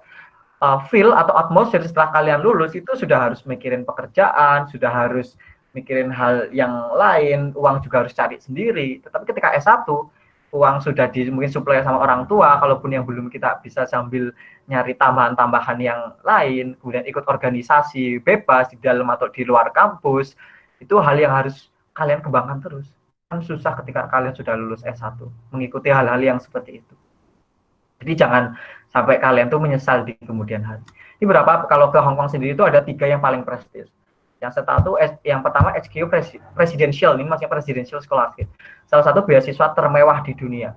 Yang uang saku bulanannya itu untuk uang sakunya sendiri sekitar 33.000 Hong Kong dolar, berarti sekitar 70 sampai 80 juta uang sakunya per bulan ya. Kalau LPDP itu per bulan sekitar 1.000 dolar Hong Kong, sebelum itu setelah naik itu sekitar 18 sampai 19 juta. Itu aja kita bisa saving, asalkan ya prihatin juga sih, sering masak juga gitu. Banyak teman Indonesia itu banyak makanya postgraduate scholarship. Ada yang juga yang dapat Hong Kong fellowship juga. Nah, ini juga, ini teman saya sama Pak Dias yang satu kampus di UNY, yang sekarang jadi kepala sekolah SD dan SMP Al-Azhar Kairo Mesir di Jogja gitu. Dia tuh Mas Janu ini namanya. Dulu tuh dia itu ikut bantu ibunya jualan sayur gitu. Kemudian saya juga dapat beasiswa Wesley ke Amerika Serikat, jadi ketua PPI di UK, di Birmingham, dia jadi ketua PPI gitu. Kemudian Birul juga dapat LPDP di Edinburgh yang sudah pulang juga di UK. Kemudian kalian tahu Raini kan, pasti yang tukang becak yang kuliah S3 di Inggris sekarang. Banyak sekali teman-teman kita beragam latar belakang itu. Kunci mereka saya yakin mereka itu nggak pernah patah semangat dan mereka punya yang namanya grow mindset itu. Ini ketika SMP, saya yakin para kepala bupati misalkan kepala daerah di SMP SMA pun mungkin mereka tuh bukan anak-anak yang ranking 1 gitu. Tapi anak yang terus berkembang dan berusaha berjuang. Oke, mungkin itu nanti bisa dilanjutkan ke sesi tanya jawab. Dan bagi kalian nggak usah merasa kalian itu sudah terlambat, nggak ada kata terlambat. It's never too late for a new beginning in your life gitu. Jadi nggak ada kata terlambat untuk memulai sesuatu. Bahkan ada teman di desa main ya, mungkin di sini ada yang gabung dengan desa namanya Mbak Laila yang di divisi finance, itu pun setelah lulus menunggu sampai 2 tahun berjuang untuk mendapatkan LPDP, tapi dia tetap kayak nggak ada kata terlambat untuk berjuang dan berusaha. Akhirnya sekarang dapat juga LPDP gitu. Jadi pancing keberhasilan kalian dengan semangat dan percaya diri. Nggak usah takut mencoba, nggak usah takut. Ini saatnya kalian tuh berusaha gitu, berkembang. Ketika S1 saatnya kalian berkembang. Jangan sampai menyesal. Waktu 4 tahun itu harus dimaksimalkan sebaik mungkin. Saya pun nggak pernah menyangka bahwa di waktu 4 tahun itu saya bisa keliling Indonesia, bisa ikut beragam kompetisi, bahkan dengan tetap jadi asisten dosen, membantu penelitian juga, membantu ngajar, tetap masih bisa aktif organisasi, tetap aktif ikut kompetisi, itu bisa juga gitu. Jadi karena setiap orang itu punya waktu yang sama, 24 jam sehari. Pak Habibie, Pak Menteri, Bu Menteri, Pak Kaprodi, Pak Dia, semuanya itu punya waktu yang sama 24 jam sehari. Tinggal kalian memanfaatkan waktu itu seperti apa. Oke, terima kasih dari saya. Mungkin bisa dilanjutkan ke sesi tanya jawab. Assalamualaikum warahmatullahi wabarakatuh. Waalaikumsalam warahmatullahi wabarakatuh. Terima kasih kepada Bapak Hardika yang telah menyampaikan materi yang sangat luar biasa. Kita jadi tahu ya teman-teman ya, motivasi, kemudian apa saja yang harus kita persiapkan, kemudian lewat pengalaman-pengalaman yang beliau ceritakan, itu sangat membuat kita mungkin menjadi termotivasi untuk meniru jejak daripada Pak Hardika. Baik teman-teman, untuk selanjutnya adalah sesi tanya jawab. Di sini ada yang mau atau ada yang berani untuk bertanya secara langsung? Saya. Ya, silakan. Ya, mantap. Assalamualaikum warahmatullahi wabarakatuh. Waalaikumsalam warahmatullahi wabarakatuh. Di sini saya mau bertanya, dengan semua proses yang dilalui Pak Hardika dari mulai bawah sampai titik sukses, nah pernah kan berada di suatu titik terendah. Nah, saat berada di titik terendah tersebut, bagaimana cara untuk bangkit dan bisa berkembang dengan baik untuk melanjutkan proses? Terima kasih. Wassalamualaikum warahmatullahi wabarakatuh. Waalaikumsalam warahmatullahi wabarakatuh. Ya, silakan untuk Pak Dika bisa diberikan motivasi atau jawaban atas pertanyaan dari Wildan Deni Fahrezi. Oke, terima kasih ya Wildan ya. Ini juga salah satu yang saya lihat itu mahasiswa yang ingin terus berusaha dan berjuang gitu. Pertanyaannya bagus. Saya sendiri merasa belum banyak hal yang harus saya lakukan gitu, termasuk sampai sekarang saya belum merasa sukses, tapi banyak hal yang saya syukuri gitu, karena banyak hal tanggung jawab juga yang harus saya lakukan ke lingkungan gitu. Nah, terkait masa-masa paling rendah dan kemudian bagaimana mengatasi, mungkin banyak hal ya. Apalagi ketika S1 itu dulu saya pernah menjadi koordinator acara besar nasional dan harus menghimpun seluruh hima di fakultas juga, dan itu rangkaian acara yang, dan saya dulu mengundang Bondan and Fade to Black, rugi acaranya 80 juta. Itu uang dari mana? Saya 80 juta itu nggak punya duit, dan saya bertanggung jawab juga untuk teman-teman semuanya yang kepanitiaan jumlahnya 200. Dulu panitia itu 200 panitianya. Saya harus gimana gitu. Saya merasa tanggung jawab juga untuk mereka. Sampai kita tuh ada gerakan setiap panitia itu menyumbang 700.000 gitu. Itu merasa kayak berdosa juga waktu itu. Sampai akhirnya saya pulang ke rumah ingin menggadekkan motor saya gitu. Saya bilang ke ibu, saya pengen gadein motor. Kemudian setelah gadein motor, saya pengen uang saku saya selama 3 bulan berikutnya saya pakai untuk menutupi kekurangan biaya gitu, untuk mengundang Bondan itu gitu. Apalagi sewa guru UNY dulu sampai 25 juta juga, belum sound system sampai 30 juta juga. Itu luar biasa. Itu hal yang akhirnya kita tuh ada teman-teman pun kita ke Sunmore Sunday morning hari Minggu pagi, kayak bisa dipakai badut gitu ya, pakai maskot fakultas, kita galang dana jualan. Saya pun sampai saya sempat jualan teh ketika ada teman wisuda. Itu banyak hal yang kita lakuin. Kemudian juga yang ada band kan, panitia juga ada yang pinter band, kita ke kafe ngisi musik, biar teman-teman yang SPP-nya juga dulu dipakai duluan untuk 700.000 kita bisa mengembalikan ke mereka gitu. Tapi itu pelajaran yang berharga banget sih bagi saya dan juga teman-teman untuk menyelenggarakan sebuah kegiatan. Kenapa harus dimatengin juga, dan itu cara saya untuk bangkit ya, mindset itu, pola pikir. Itu kesempatan saya untuk berkembang, dan saya merasa justru sekarang saya mensyukuri itu juga. Mensyukuri bahwa saya pernah merasakan hal itu. Itu baru ketika S1 ya. Kemudian ketika S2 di Hong Kong. Dan awal-awal di Hong Kong, itu saya nggak punya teman, nggak punya keluarga. Saya baru pertama juga ke sana, saya bawa koper sampai 3 sendirian, dan waktu itu baru selesai badai topan level 8. Dan waktu itu uang beasiswa dari LPDP sendiri di Hong Kong itu masih sangat kurang. Karena di Hong Kong itu kan harga housing itu ternyata mahal sekali. Situ dapat per bulan itu 11 juta pada waktu sebelum naik. Padahal kalau saya mau dapat penginapan yang ukurannya lumayan, yang ukurannya kayak bisa lah saya bernapas, itu 10 juta per bulan. Saya nggak bisa makan 1 juta di Hong Kong. Sekali makan di Hong Kong di kampus pun 80.000. Sehari butuh sekitar 200 sampai 300.000 kan misalkan. Akhirnya saya tinggal di kamar 2x1. Saya nggak bilang ke orang tua waktu itu juga karena takut khawatir kan. Dan kanan kiri pakai triplek dan jendelanya taruhan sama kamar sebelah. Itu juga kerjanya ibu-ibu dari Filipina di hiburan malam. Tapi alhamdulillah dia itu juga punya anak dan ngerti gitu, karena saya mahasiswa juga dia melihat menjaga saya juga gitu. Itu pengalaman yang salah satu yang kayak ketika awal-awal itu culture shock sekali gitu. Belum punya teman, tinggal di kamar 2x1, kanan kirinya dengan lingkungan seperti itu, nggak ada uang. Kemudian saya refreshing sama teman ke Macau, ternyata kemalaman saya harus tidur di toilet kasino itu, tempat judi. Itu juga hal yang nggak pernah saya sangka juga. Tapi ternyata pada akhirnya saya diterima jadi research assistant di kampus, kemudian uang beasiswa naik, kemudian H-3 sebelum pulang ketika ada Indonesian Open di Macau, ternyata pihak hotel mengupgrade kamar saya ke luxury. Yang tadinya kita memesan kamar yang per hari sekitar 1 juta ya, mereka mengupgrade sampai 5,5 juta. Itu bagus juga. Jadi kita menerima gitu, kemudian kita mengambil hal-hal positif dan kemudian optimis dan mengalihkan ke hal-hal yang lebih produktif.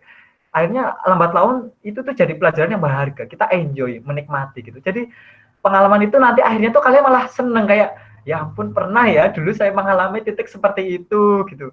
Dan itu jadi cerita tersendiri yang nggak mungkin didapatkan sama penerima beasiswa lain di kampus lain juga. Itu beberapa cerita aja. Selain cerita lain yang saya pernah dimarahin di kampus karena project, sampai tiba-tiba saya nggak sadar, saya nangis sendiri, saya nggak tahu tuh. Tiba-tiba ketika jalan, karena nggak ada orang yang cerita, bingung kemana, cerita ke orang tua pun nanti malah jadi khawatir. Tiba-tiba jalan, saya nggak ikut training, karena waktu itu kan saya jadi mentor anak SMA di seluruh dunia yang datang ke Hong Kong U. Waktu itu bulan puasa. Saya itu selesai sahur ya jam 5 ya. Kemudian waktu itu saya harus pindah 3 kali di desa, yang ke kampus pun harus melewati 25 stasiun dan harus melewati bis juga. Perjalanan 1,5 jam. Jam 7 saya mulai training ke masjid anak SMA sampai maghrib. Setelah maghrib saya masih harus ada kuliah sampai setengah 10 malam.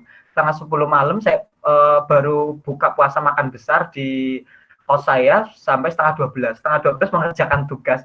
Mengerjakan tugas saya nggak sempat tidur, udah harus sahur lagi. 1 jam lagi saya harus berangkat lagi ke kampus. Itu waktu yang kayak lelah banget gitu. Lelah sekali dan bingung harus seperti apa. Tapi ini udah kayak tanggung jawab saya juga gitu. Akhirnya lambat laun pun terlampaui gitu. Ternyata bisa juga gitu ya. Dinikmati sebenarnya sih, menikmati dan ambil sisi positifnya, optimisnya bahwa summer musim dingin itu nggak selamanya musim dingin. Kayak summer is going to be winter musim dingin pasti akan datang musim semi gitu. Winter is going to be spring, kemudian summer. Musim itu pasti berganti gitu. Kesusahan itu pasti bakalan berganti, hal-hal yang indah juga. Begitu juga nanti hal indah pasti kan akan bertemu hal-hal yang nggak indah juga. Gitu. Jadi nikmatilah proses gitu. It's okay not to be okay gitu. Jadi nggak apa-apa kalau kalian tuh ada masa-masa berjuang, sedih, tapi jangan berlarut-larut.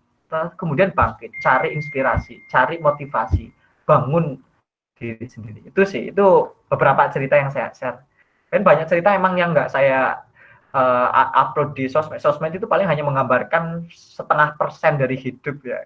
Karena kan saya hidup sehari 24 jam. Yang di-share sehari pun kadang mungkin nggak share. Jadi banyak cerita dari orang-orang yang di sekitar kita, pasti mereka berjuang dan kita nggak tahu bagaimana dia tuh berjuangnya. Itu Wildan, semangat berjuang untuk semuanya intinya. Terima kasih Pak atas jawabannya. Ya. Baik, terima kasih Pak Dika. Selanjutnya kita lihat di situ ya, ada beberapa pertanyaan, banyak sekali pertanyaan. Nanti ini akan saya random. Oh ya.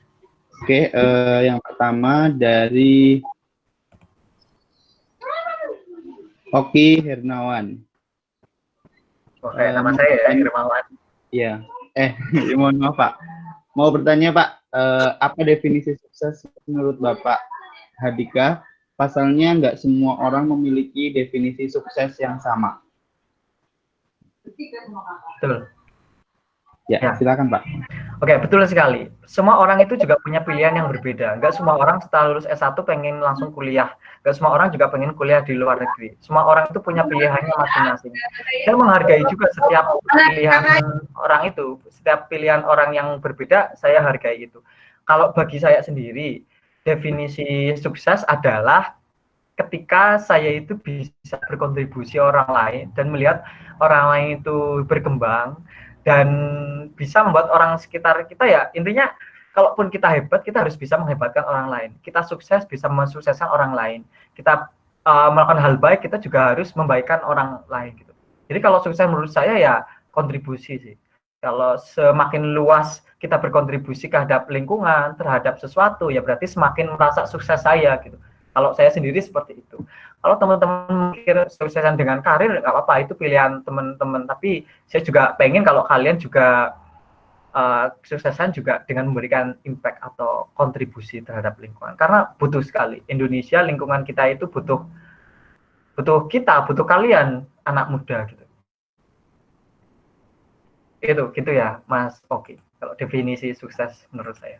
Makasih ya, Mas Oki Hermawan pertanyaannya.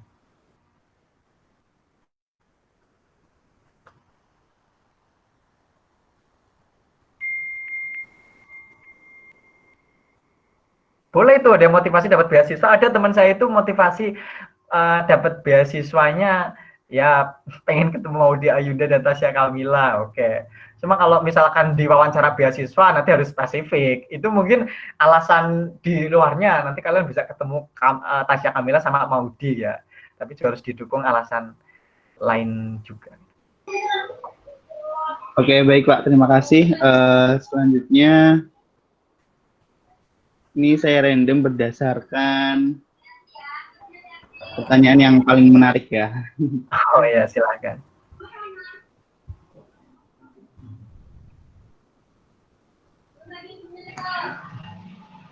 Oke Pak, ini ada pertanyaan dari Fani Nugroho. Pertanyaannya, bagaimana cara kita agar dapat merubah mindset kita dari fixed ke growth mindset? Karena kadang saya berada di kedua sisi tersebut. Oke, siap. Terima kasih ya, Fani, atas pertanyaannya. Jadi bagaimana kita untuk melatih grow mindset itu ya? Grow mindset, kadang Fani itu ada di dua sisinya itu. Nah, kalian itu harus yang namanya, yang harus namanya itu merobohkan barrier. Biasanya itu kita tuh nggak berkembang itu karena apa? Perspektif yang kita pakai. Kita tuh terlalu banyak menerka-nerka. Kayaknya tuh saya nggak mungkin. Kayaknya tuh saya nggak bisa. Kayaknya tuh kayaknya yang imbasnya ke kalian tuh nggak bisa berkembang akhirnya gitu. Bilang tuh hal kayak gitu. Ada peluang yang harus dicoba gitu. Walaupun itu cuma 1%. 1% peluang itu juga namanya itu juga peluang gitu. Kalau kalian pengen nyoba, ya coba. Kurangi perspektif yang buruk, kemudian yang membatasi kita untuk berdua. Kemudian itu yang pikirannya kita juga harus jernih gitu. Hilangkan pikiran-pikiran yang mengganggu. Intinya itu. Jadi kalau kamu mau grow mindset ya itu sebenarnya semuanya terpengaruh sekali sama pikiran kita. Kita terlalu kacamata yang kita pakai, mungkin kacamatanya buram gitu. Jadi kamu nggak bisa melihat sisi yang lain dengan jelas, sisi bagusnya dengan jelas. Wah, kalau kita kacamatanya buram, pemandangan yang di depannya bagus, itu akan jadi buram. Tapi kalau perspektif kita rubah, kacamatanya lapnya kita bersihkan, oh jadi jelas. Ternyata di depan sana pemandangannya indah. Jadi saya harus berusaha semaksimal mungkin gitu. Jadi itulah kacamata yang harus kita bersihkan juga, perspektif. Kacamata dalam artian perspektif. Gitu Fani. Terima kasih Fani. Baik, menarik ya Fani, sudah tahu bagaimana cara merubah mindset kita. Oke, selanjutnya kita buka. Mungkin ada yang mau bertanya secara langsung. Ada yang berani? Saya, Pak. Saya, Mas. Wih, mantap. Siapa ini?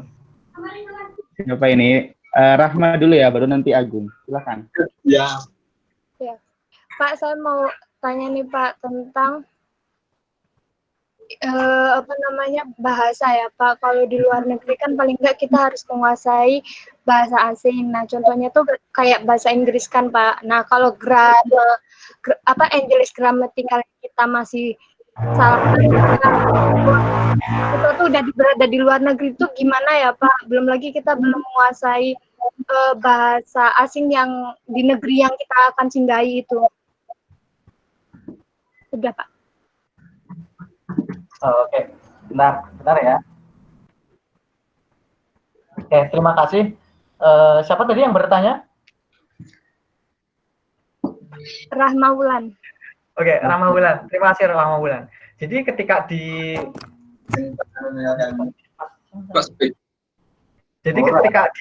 luar negeri, kalau misalkan kuliah sih sebenarnya kita ada persyaratan bahasa ya. Jadi ada persyaratan minimal gitu. Jadi ada hal yang harus dipersiapkan, salah satunya ya bahasa gitu. Jadi kalau di luar negeri minimal kalian sudah punya basic sih, walaupun mungkin di sana juga kalian merasa bahwa ternyata masih banyak yang saya masih banyak kurang ya, harus banyak diperbaiki gitu. Kalau halo Fajar, bisa tadi si Rahma tentang apa pertanyaannya, tentang bagaimana apa? Jadi ada ponakanku datang, sorry. Lebih kepada bahasa, Pak. Jadi kan di luar itu kan bahasa kan mungkin jadi salah satu hal yang paling ditentukan seperti itu. Kemudian game bahasa dalam game itu bagaimana kita bisa menyesuaikan gitu. Lebih ke tipsnya sih, Pak. Kalau yang saya tangkap. Oke, jadi sebelum kita kuliah ke luar negeri ya harus mempersiapkan bahasa. Karena tanpa bahasa ya kita nggak bisa komunikasi kan. Nah, coba kalau aku nggak paham bahasanya Fajar, aku nggak bisa ngomong nih sama Fajar. Nah, bahasa itu bakal yang penting sekali. Cuma karena bahasa Inggris itu bukan first language, bukan bahasa ibu kita, bukan bahasa pertama kita, mereka kadang memaklumi juga kalau kemampuan bahasa kita juga masih harus berkembang terus. Tapi kita harus mempersiapkan sebelum berangkat, bahasa harus dipersiapkan. Terus bagaimana ketika di kelas kita sudah kuliah di luar negeri, bahasa kita masih kurang gitu. Nah, perbanyak vocab dan tetap setelah mengikuti pelajaran ya diulang. Kemudian berusaha aktif. Pertama itu saya juga shock sih, kayak waduh saya itu nggak bisa ngomong apapun gitu, masih kacau bahasa Inggrisnya. Tapi di situ tuh kayak pede, kemudian apa yang mau saya sampaikan ya saya sampaikan aja gitu. Dan alhamdulillah teman-teman di luar negeri itu rata-rata juga bakalan nggak mempermasalahkan bahasa kita kok, karena kita salah ngomong yang penting itu dia itu paham gitu. Karena kita juga masih proses belajar. Yang paling penting adalah mental. Kalau kalian juga punya bahasa Inggris sebagus apapun, tapi ketika di kelas nggak punya mental yang bagus, kalian akan diam juga, akan nggak bisa komunikasi, nggak bisa ini. Tapi kalau kalian mentalnya bagus, bahasa Inggrisnya pas-pasan, saya yakin kalian tuh akan sering diingat dan dosen akan melihat, oh kamu tuh adalah tipe yang pejuang, akan terus berusaha terus, dan kamu akan terus berkembang. Pasti nilai poinnya akan lebih gitu. Jadi yang paling penting itu nggak cuma bahasanya juga, tapi juga mentalnya kita. Gitu. Mental kita harus diasah juga. Gitu. Di luar negeri itu ya kayak kita lah, kayak kita mungkin kemampuan sebaik apapun kalau kita nggak bisa menunjukkan juga kan sia-sia. Dan kalau bahasa Inggris pun bahasa di luar negeri ya kalau kita kemampuannya bagus tapi kita minder dan nggak bisa ngomong ya sama aja. Beda dengan mereka yang pas-pasan. Saya bahasa Inggrisnya pas-pasan tetapi saya mau ngomong ketika di kelas ya teman-teman akan lebih diingat dan melihat saya juga gitu. Itu sih mental, nggak cuma dari bahasa tapi yang paling penting juga mental kalau di luar negeri. Oke, baik. Itu ya Rahma ya. Jadi nggak cuma language atau bahasa yang perlu kamu kuasai, mental juga menjadi salah satu hal yang paling penting karena kita berada di negara lain dan mental kita juga harus bisa menyesuaikan di negara tersebut. Begitu. Terima kasih. Selanjutnya silakan kepada Agung tadi.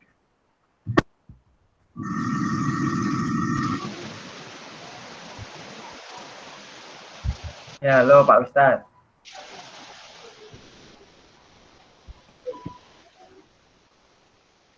Nggak ada suaranya ya? Nggak ada suaranya, Gung. Assalamualaikum. Ada? Waalaikumsalam, waalaikumsalam. Sekarang ada. Sebelumnya karena ini merupakan sebuah motivasi beasiswa, kebetulan alhamdulillah saat ini saya juga menerima beasiswa dari kementerian, yaitu beasiswa Kemendikbud, beasiswa prestasi. Jadi mumpung ada kesempatan, saya juga pengen meng-share ke teman-teman, barangkali nanti bisa bermanfaat, utamanya bagi yang semester 2 mungkin masih ada kesempatan. Yang linknya saya taruh di komen ya. Ya. Terima kasih sebelumnya. Untuk selanjutnya saya mau bertanya kepada Bapak Dika. Motivasi apakah yang paling mendorong Bapak Dika untuk mencari beasiswa dan memutuskan ke luar negeri? Motivasi yang paling mendorong untuk mencari beasiswa dan memutuskan ke luar negeri. Terima kasih. Oke, siap. Terima kasih Agung, ya betul ya. Banyak sekali beasiswa teman-teman yang S1 juga bisa ikut. Selain dari Kemendikbud juga ada dari Kementerian Agama juga kan, juga ada beasiswa unggulan juga, ada beasiswa yang lain juga. Ada nanti juga beasiswa desa main. Wah. Ya. Oke, jadi motivasi apa yang paling mendukung saya ingin kuliah di luar negeri atau mendapatkan beasiswa gitu ya. Banyak sekali sih hal yang mendorong saya ingin ke luar negeri. Intinya apa? Intinya yang pertama adalah banyak hal yang nggak bisa kita dapatkan ketika kita menempuh studi di Indonesia. Itu yang paling mendorong saya. Banyak hal. Bahkan ya dulu SD, SMP, SMA, S1 di Indonesia kan. Terus kayaknya banyak hal yang di luar juga kayaknya nggak bisa saya dapatkan kalau kuliah di Indonesia. Termasuk pertama bidang ilmunya, mungkin bidang ilmu yang spesifik, termasuk tentang penelitian-penelitian yang mumpuni dan terbarukan, itu yang tren-tren terkini pasti banyaknya yang di luar negeri juga banyak juga.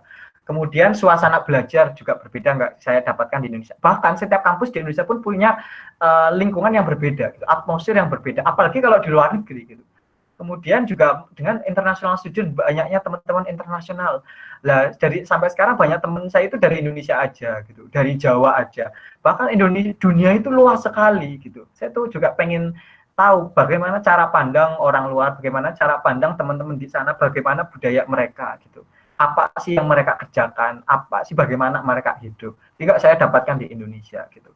Kemudian atmosfer belajarnya juga nggak saya dapatkan di Indonesia. Jadi yang paling mendorong saya adalah banyak hal yang nggak bisa saya dapatkan ketika kuliah di Indonesia. Salah satunya adalah kuliah di luar negeri itu saya yakin perjuangannya itu juga beda karena culture-nya berbeda sekali juga. Kemudian yang motivasi beasiswa kuliah di luar negeri itu mahal. Saya itu SPP-nya per semester di Hong Kong U itu sekitar 75.000 dolar Hong Kong, sekitar 130 juta. Itu satu semester untuk international student, 130 juta. Nah, nggak mungkin orang tua saya itu baru SPP-nya, belum uang bulanan. Uang bulanan di Hong Kong yang sampai 19 juta per bulan. Uang dari mana? Jadi saya harus pakai beasiswa dong gitu. Jadi harus dengan beasiswa.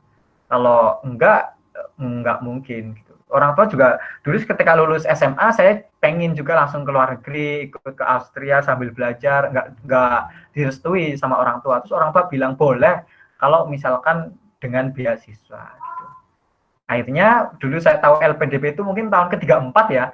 Karena itu beruntung sekali yang masih semester 2 itu sekarang sudah tahu banyak beasiswa. Dulu tuh saya nggak tahu ada beasiswa unggulan. Saya nggak tahu ada banyak sekali beasiswa untuk S1. Saya baru tahu ketika di akhir-akhir perkuliahan itu ada LPDP, kemudian coba perjuangkan, alhamdulillah dapat juga. Sekarang saatnya. Itu sih Mas Agung. Jadi motivasi saya. Banyak hal yang nggak kita dapat dengan berkuliah di Indonesia.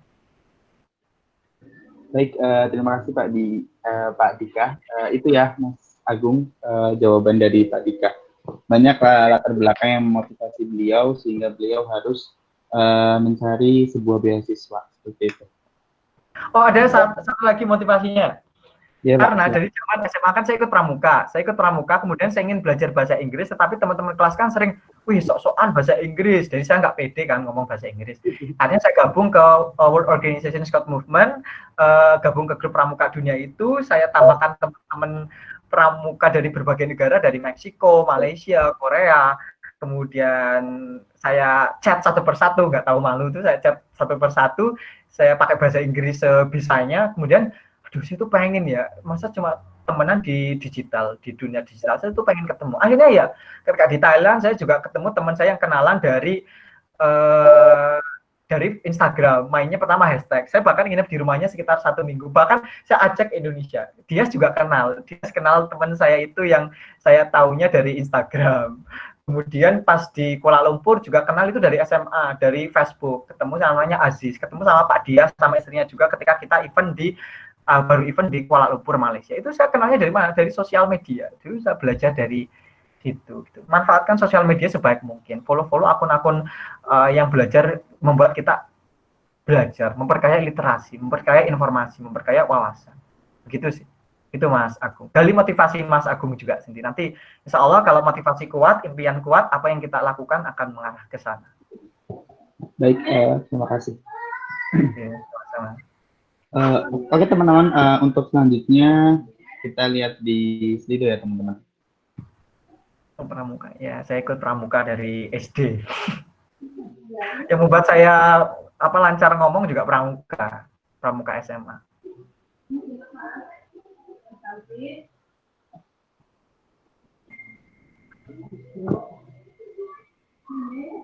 Oke, kita random, kita pilih. Oh, ada 5-4 pertanyaan ya di Slido. Ya, banyak Pak.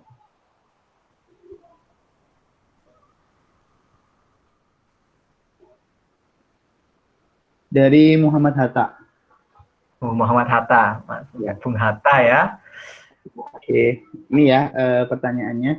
Bagaimana cara menghilangkan rasa malas dari diri mahasiswa yang sudah terdiam dan sudah senang di zona nyamannya?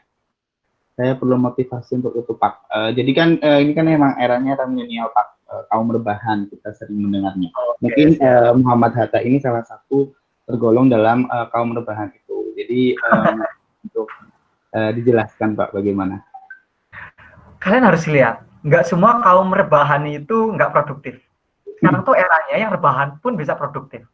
Di rumah pun kalian bisa produktif sekali, ya kan? Sekarang eranya seperti itu. Bahkan kalau kalian melihat video dari Nas Daily, orang yang dia seluruh organnya nggak bisa bergerak, hanya 2 jarinya, dia bisa menghasilkan buku populer di dunia hanya dengan rebahan. Dia salah satu orang yang bisa mempengaruhi ribuan bahkan jutaan orang di dunia hanya dengan rebahan. Gitu. Tapi bagaimana kalian tuh memanfaatkan itu? Saatnya kalian memanfaatkan hal yang ada ini juga. Bagaimana membantu motivasi itu ya? Sudah berada di zona nyaman. Kalian tuh harus membangkitkan yang namanya mimpi, impian-impian jangka panjang gitu. Kalian juga harus meresapi banyak hal, introspeksi. Apakah kalian yakin dengan begitu kalian bakalan mencapai hal yang kalian inginkan? Apakah yakin dengan habit kalian seperti itu kalian bakalan sukses nantinya? Apakah yakin dengan hanya di zona nyaman, dengan mengikutin kuliah gini selesai, kalian nanti bakalan tercapai hal yang kalian inginkan? Jangan sampai menyesal. Bangkitkan itu, bangkitkan kegundahan dulu. Nanti akan kalian tuh membentuk transformasi.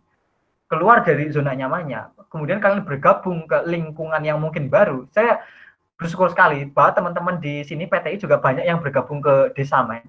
Dan itu salah satu platform yang menurut saya itu bukan cuma kita untuk berkontribusi, tapi juga bisa membentuk jadi support system yang bagus. Di situ tuh banyak teman-temannya masih ada SMA, masih teman-teman yang sudah S2 di luar negeri juga bergabung di situ. Banyak teman-teman yang sudah banyak pengalaman bisa sharing di situ. Karena nggak bisa dapat juga di lingkungan misalkan di kampus gitu. Lingkungan kampus kan mahasiswanya juga pasti seragam ya, mahasiswa gitu. Tapi di luar juga kalian ketemu cerita-cerita yang mungkin kalian nggak dapat ketika organisasi di kampus gitu. Organisasi di kampus juga penting, di luar kampus juga penting untuk kalian mengenal beragam ekosistem, banyak di situ. Silahkan, ya Hatta itu pernah saya ajak juga sebenarnya untuk keluar dari zona nyaman. Cuma dia masih takut. Berpikir apa benefitnya bagi saya gitu. Benefit dalam artian apa yang kamu cari, semua hal itu yang kita ikutin pasti itu ada benefitnya. Tinggal kita mau belajar atau enggak gitu. Mau mempelajari dari situ atau enggak. Masa-masa S1 itu harus dimanfaatkan sebaik mungkin gitu. Itu cara membentuk motivasi ya dari kita mengintrospeksi diri dulu yang paling penting. Bangun impian. Oke, gitu ya Muhammad Hatta. Jadi jangan pernah berhenti karena rasa malas, tapi kamu harus mencoba untuk melawan rasa malasmu agar bisa tetap produktif dan menghasilkan sebuah penghasilan untuk diri kamu sendiri. Seperti itu. Baik, untuk selanjutnya mungkin ada yang mau bertanya secara langsung? Saya mau bertanya. Oh iya, Mus'ab ya. Oke, silakan Mus'ab. Ya, Assalamualaikum warahmatullahi wabarakatuh, Pak Dika. Waalaikumsalam warahmatullahi wabarakatuh. Ya, Mus'ab. Ya, Pak mau tanya tentang IELTS. Kan tes IELTS kan ada 4 tahap. Writing, listening, speaking, sama reading.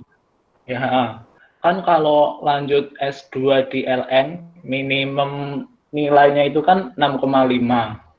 Lah, penilaian tes TOEFL, penilaian tes IELTS sama dengan tes TOEFL atau TOEFL, dan bagaimana tips untuk lolos tes IELTS tersebut? Terima kasih. Oke. Sama-sama. Terima kasih Mus'ab ya. Ini Mus'ab juga salah satu yang ya punya motivasi yang bagus dan keinginan mimpi yang bagus juga gitu.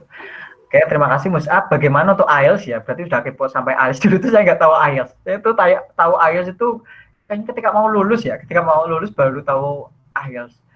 Dan telat sekali, emang telat sekali. Dan bagus sekali bagi teman-teman sekarang yang sudah tahu dan bisa lebih mempersiapkan. Kalau tips belajar tes seperti itu, sering latihan soal, karena kayak IELTS soal-soalnya pun kalau speaking itu pasti seperti itu, nggak jauh-jauh dari itu. Tinggal kita sering practice gitu, sering mempraktekkan. Kayak speaking kan juga terbagi menjadi 3 sesi ya.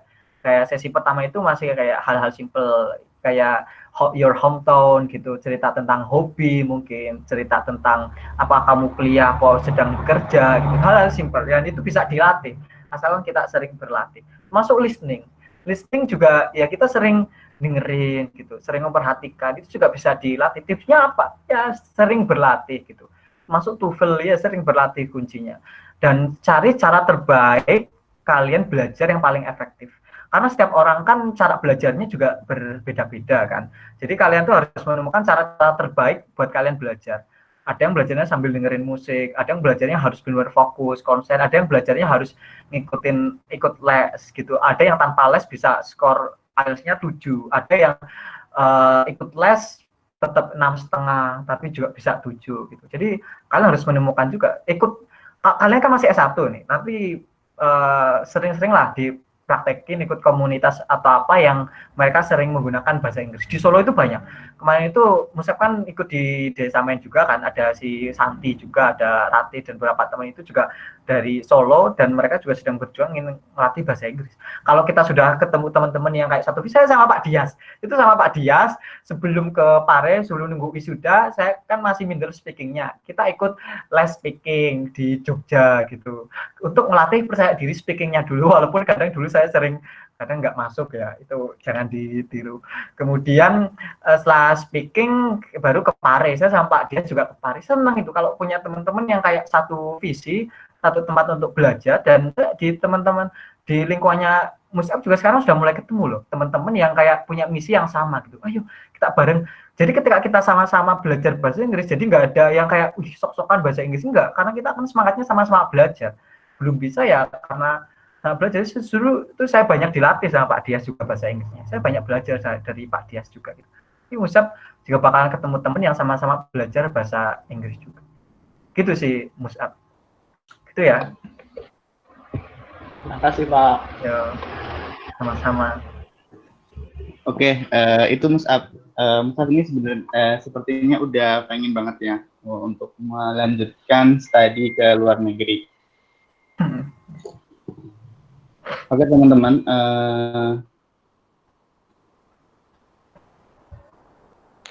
Mungkin tak terasa ya teman-teman ya, waktunya sudah sangat cepat sekali berlalu, sehingga kita harus masuk ke sesi selanjutnya seperti itu, yakni kesimpulan dan door prize. Tapi sebelum masuk ke situ, mungkin ada close statement dari Pak Dika untuk menutup perbincangan kita pada pagi hingga siang hari ini. Silakan. Oke, terima kasih Fajar yang sudah bersamai teman-teman juga. Terima kasih Pak Arif juga yang berikan kesempatan saya untuk mewakili dari Prodi, Pak Dias, Bu Irma, juga teman-teman dosen lainnya. Di sini saya ingin menyampaikan untuk teman-teman semua bahwa perjuangan kita untuk meraih mimpi itu mungkin tidak selancar kita itu naik mobil di jalan tol. Bahkan selancar-lancarnya, semulus-mulusnya jalan tol itu pasti ada hambatan, ya enggak? Jadi nggak usah takut ketika bertemu hambatan, nggak usah takut ketika ketemu challenge. Itu kesempatan kalian untuk terus belajar. Rawat optimisme kalian, rawat mimpi kalian sebaik mungkin.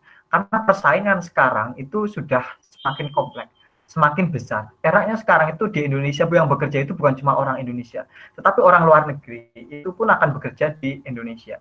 Dan bonus demografi Indonesia itu ya kalian ini. Kalau kalian nggak dibekali dengan skill-skill yang sesuai dengan abad 21, kalian nanti akan kalah bersaing di dunia kerja.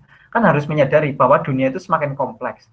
Harus melihat dunia itu secara lebih luas, secara lebih komprehensif. Biar kalian sadar di tempat lain tuh ada orang yang sedang berjuang lebih gitu. Kita sudah sampai mana perjuangannya gitu. Jadi itu yang harus kita resapi juga dan perlu introspeksi. Saya pun masih terus belajar. Saya pun belajar dari semangat teman-teman semua, semangatnya Wildan, semangatnya Agung, semangatnya Fajar. Saya berjuang dari kalian juga. Ketika saya bersama anak-anak muda ini juga saya merasa bahwa wah, senang sekali melihat anak muda berkembang, melihat anak muda optimis. Itu juga itu senang gitu. Hal itu yang perlu kalian rawat juga. Cari support system yang baik juga untuk kalian agar terus terawat. Kemudian yang terakhir bahwa itu nggak ada kata terlambat untuk memulai. Semua orang punya waktu yang sama, 24 jam sehari. Tinggal bagaimana kita memanfaatkan waktu sebaik mungkin. Jadi itu demikian dari saya. Kurang lebihnya kalau ada kata-kata yang mungkin kurang berkenan di hati, kalau ada yang nggak sesuai juga saya minta maaf karena saya nggak tahu ya di titik mana saya juga bisa menginspirasi kalian gitu. Tapi insya Allah semoga bermanfaat yang saya sampaikan. Begitu, terima kasih Mas Fajar. Wassalamualaikum warahmatullahi wabarakatuh. Waalaikumsalam warahmatullahi wabarakatuh. Oke, teman-teman, beri aplaus masing-masing ya di rumah masing-masing untuk Pak Hardika ini. Baik, selanjutnya adalah kesimpulan. Saya rasa teman-teman yang bergabung di diskusi ini bisa menyimpulkan sendiri masing-masing karena setiap orang juga memiliki pandangan yang berbeda-beda akan kesimpulan yang bisa diraih oleh diri mereka sendiri. Di sini saya menyimpulkan sedikit bahwasannya benar yang dikatakan oleh Pak Hardika, tidak ada kata terlambat. Jika teman-teman sudah mencoba kemudian gagal, coba lagi, kemudian gagal lagi, coba dan coba hingga teman-teman bisa membuktikan kepada dunia bahwa teman-teman bisa melakukannya seperti itu. Mohon maaf sekali karena di Slido itu memang banyak sekali pertanyaan. Nanti yang bertanya bisa japri aja ke Pak Hardika atau bisa sharing-sharing di lain waktu. Seperti itu ya, teman-teman. Oke, selanjutnya adalah pembagian door prize. Dari beberapa penanya tadi itu pertanyaan yang sangat menarik semuanya ya, teman-teman. Selanjutnya akan saya serahkan kepada Pak Hardika untuk memilih siapa saja yang berhak untuk menerima door prize. Silakan. Waduh, susah ya, karena luar biasa semua pertanyaannya dan saya bersyukur pertanyaannya semuanya bagus dan saya yakin penting bagi kalian semua. Karena saya yakin bahwa setiap pertanyaan yang disampaikan oleh si penanya pasti itu penting bagi penanya. Ada banyak orang yang nggak mau bertanya karena dia tuh merasa takut dianggap pertanyaan itu receh. Jadi tapi ya alangkah baiknya sebelum bertanya kalian sudah mencari tahu terlebih dahulu, itu juga ada etika dalam bertanya juga. Oke, tadi mungkin kalau yang kan ada dalamnya ada apa aja itu? Ada buku ya? Ini yang door prize apa dulu? Ada berapa door prize-nya, Mas Fajar? 2 buku, 5 pulsa, Pak. Oke. Mungkin yang buku dulu ya, yang buku bagi penanya pertama dulu, karena sebagai pioner. Jadi yang pertama, saya selalu menghargai yang menjadi pioner yang pertama itu berarti ya antusiasnya juga lebih juga. Oke. Mungkin buku satu ya, Mas Wildan tadi, Wildan. Kemudian Oke, selamat kepada Mas Wildan. Terima kasih, Pak. Oke, sama-sama. Kemudian saya lanjut ke pulsa dulu, ada 5 pulsa ya. Oh, buku dulu. Yang kedua itu pertanyaan, wah berat ya. Bagus-bagus semua Iya Pak, emang bagus-bagus, menarik semua. Saya berat nih, berat. Tadi yang makan